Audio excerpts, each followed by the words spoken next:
Entonces, este es el punto que nosotros vamos a localizar con esos tres valores. Con θ, phi y vamos a poner aquí este distancia es R, porque es un cono, una esfera de R. Entonces necesitamos tres valores.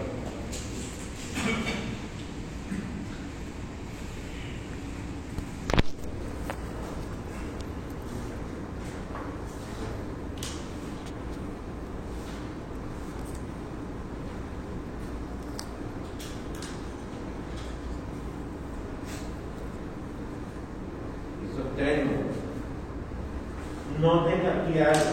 ¿Cuáles de ellos tienen unidades de longitud? Uno solo. ¿Bien? Los otros dos son amplios. Entonces, vean cómo vamos a conseguir el DL, que es siempre lo más importante. DL es. Acuérdense que estamos en este punto. Si estamos en este punto y me quiero mover manteniendo la phi y θ constante, si phi y θ es constante, lo único que puede cambiar es R, y R va a cambiar siempre hacia afuera, por lo tanto, este será U R es un vector radial. Entonces, por dr para ir de un punto a otro, tendríamos que mover simplemente cambiando R. Ahora, si estamos en este punto y queremos pasar solamente variando θ, tenemos que tener cierto cuidado, porque cuando cambia θ es este ángulo, y entonces tendríamos que moverlo así, hacia donde crece θ.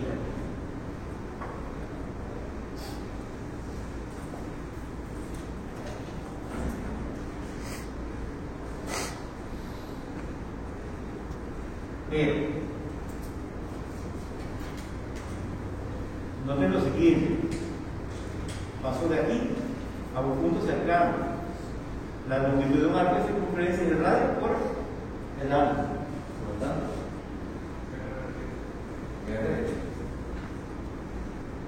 ahora, si nos movemos manteniendo constante R y θ, lo único que cambiaría es phi. Y phi crece en este sentido.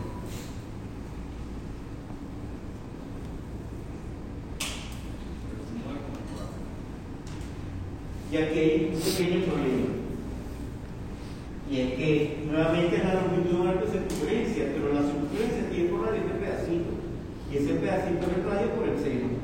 Por lo tanto, la longitud sería el radio por el seno por el.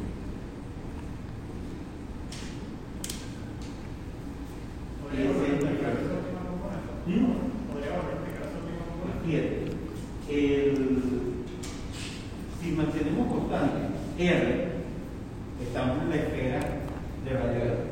Si mantenemos constante θ, estamos entonces en el cono.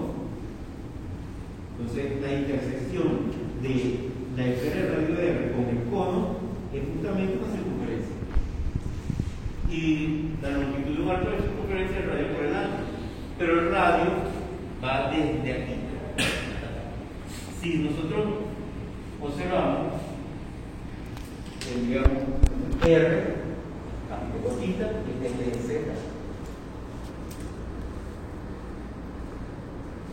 ¿Cuánto vale este pedacito que sería nuestro radio?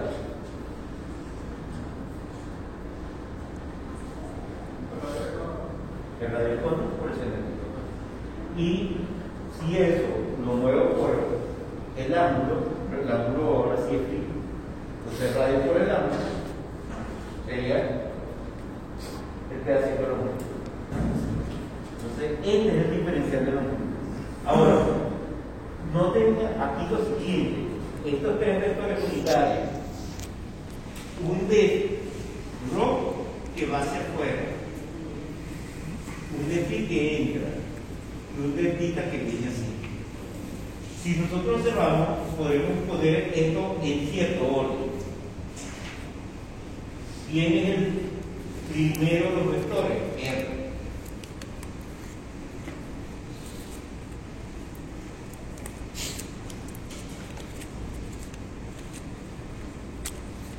Entonces es 1, 2,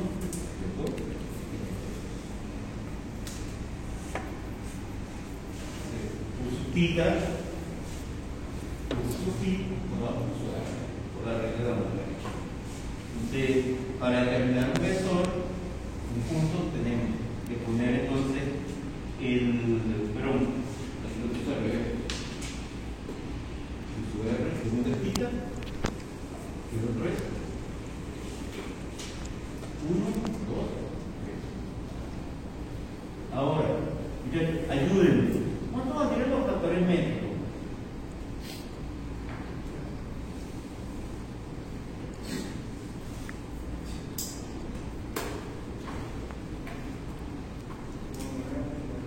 Es su R. 1. Es su theta. Y es su phi. Ahora,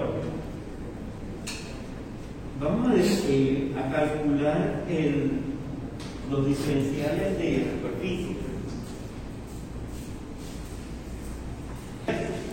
R cuadrado seno de theta por de theta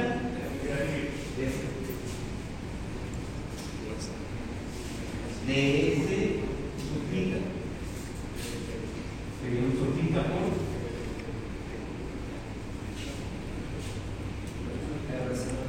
R seno de theta de R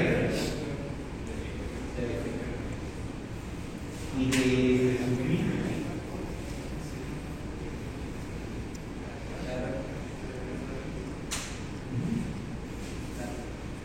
R D y el diferencial de volumen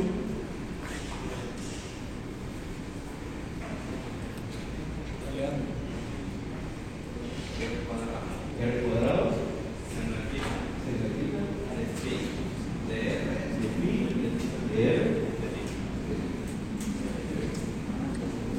ahora, noten que siempre, es importante, siempre los diferenciales de volúmenes van a ser estos. En cualquier caso.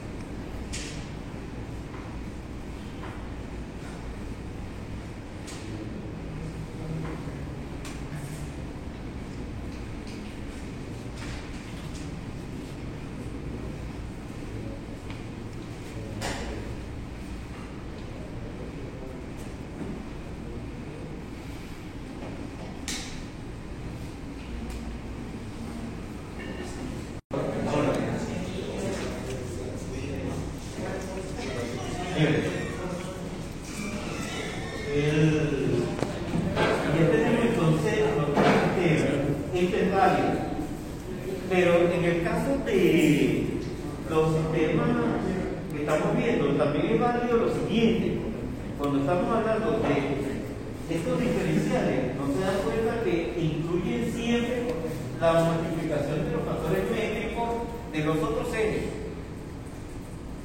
¿Cuáles son los dos factores métricos que nosotros necesitamos en los otros ejes? R y R seno de theta y 1 por los diferenciales de las variables del sistema. Aquí hacemos lo mismo, es decir, cada diferencial de superficie en cualquiera de los sistemas se consigue como multiplicando los factores métricos de los otros dos ejes por los factores, por los diferenciales de esos dos ejes. Siempre es lo mismo.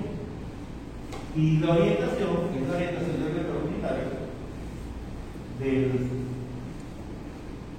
diferencial de superficie que nosotros estamos tratando de calcular. Profe, disculpe. O sea, que para el cálculo de los diferenciales se aplica lo que colocó ahí para el diferencial de volumen. Y para los diferenciales de superficie es algo parecido, pero funcionan con dos, no con tres. Por ejemplo, si voy a determinar el diferencial de superficie, el phi, lo que tengo que multiplicar son el factor métrico, es un rho, pero uso phi, pero uso tita por es un R por S phi por la multiplicación de los otros dos factores métricos. Pero los dos factores métricos, ¿cuáles son? Perdón, de los dos ejes, obviamente, de R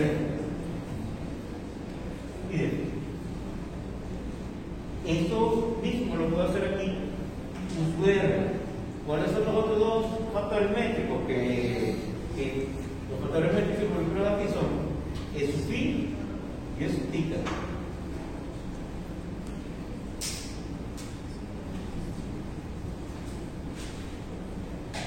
Y aquí,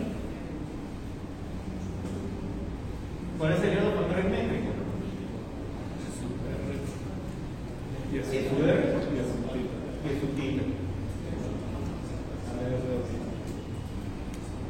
Eso también es válido aquí. ¿Cuál es el factor métrico que tendría que utilizar? El factor métrico sería es su phi y es su zeta.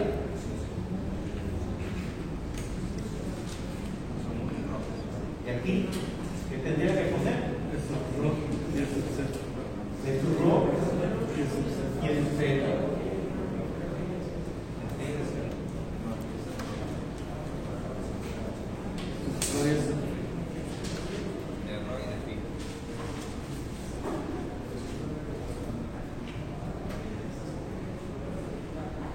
Entonces, noten que siempre es lo mismo. Entonces, el sistema coordenado cartesiano es más fácil. ¿Por qué? Porque los tres factores métricos valen uno. El sistema coordenado. Entonces, como los tres factores métricos valen uno, me queda eso x por eso y, o eso x por eso z, o eso z por eso x, o eso x por eso y, y eso z en el caso diferencial de uno. Vean que es mucho más fácil. Entonces, el sistema coordenado cartesiano tiene una diferencia con respecto a esto. Así.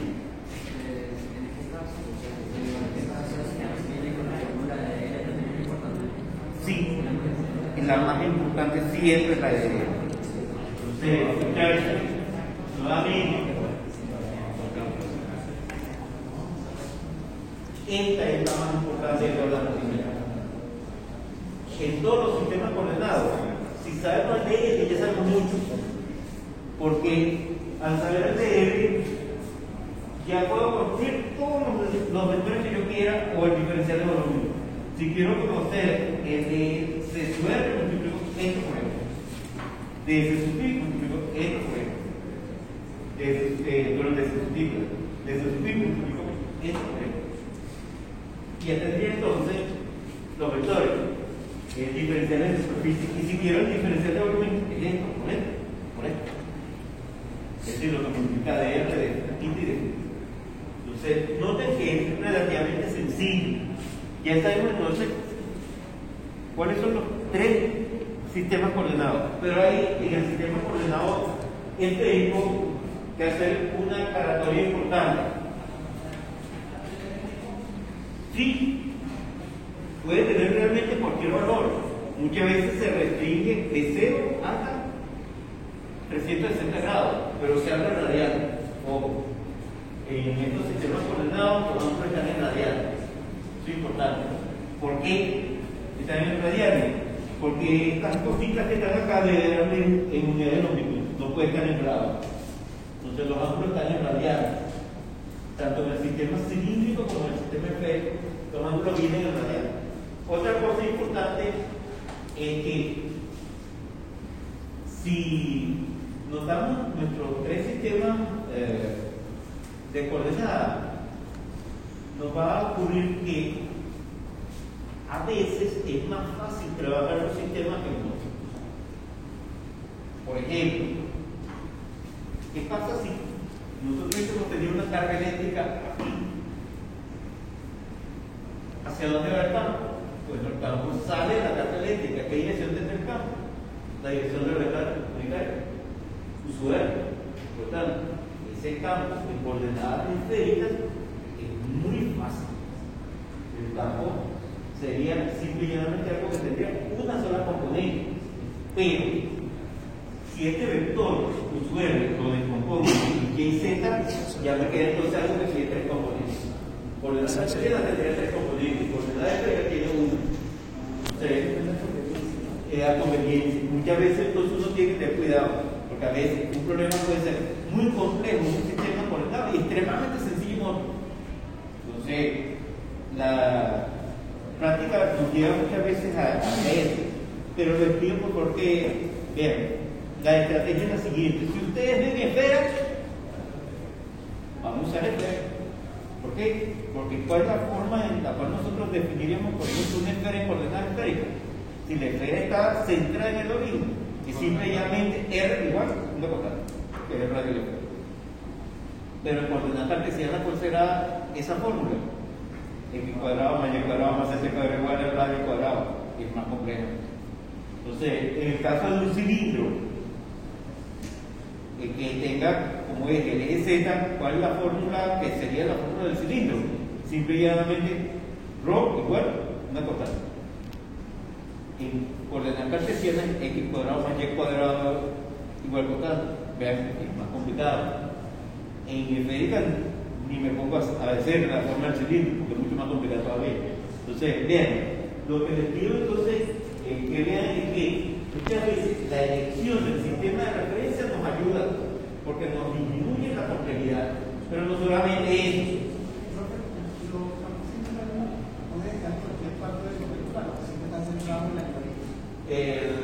En este curso las esferas van a estar en el origen, pero podrían estar en otro lado. Van a apuntar con un sistema coordenado, donde dice, si estuviera en otro, el problema fuera más fácil.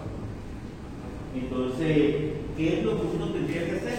Pasar de un sistema a otro. Entonces, para pasar de un sistema a otro, uno tiene que ver cómo hacerlo.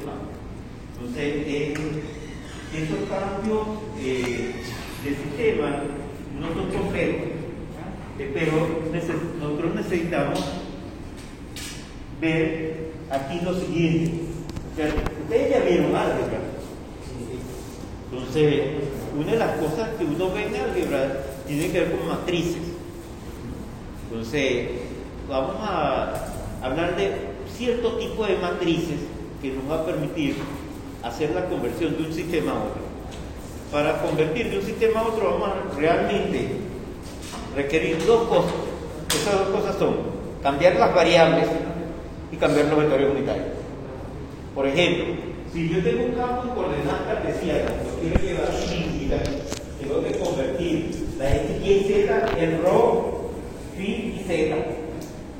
Pero también tengo que convertir los vectores unitarios hacia usu ρ, usu φ y usu Z. Es decir, hay que convertir dos cosas. Siempre que vayamos nosotros a hacer el paso de un sistema coordenado a otro, tenemos entonces que proceder a realizar dos tipos de operaciones. ¿Cuáles son esas dos operaciones? Transformar las variables y transformar los vectores unitarios. Vamos a ver una estrategia para hacer eso compacto. Pero esa estrategia requiere el uso de matrices. Pero ustedes saben multiplicar matrices. Entonces, la conversión no es complicada. Entonces, vamos a descansar un ratito y después regresamos para convertir esas de un sistema coordenado.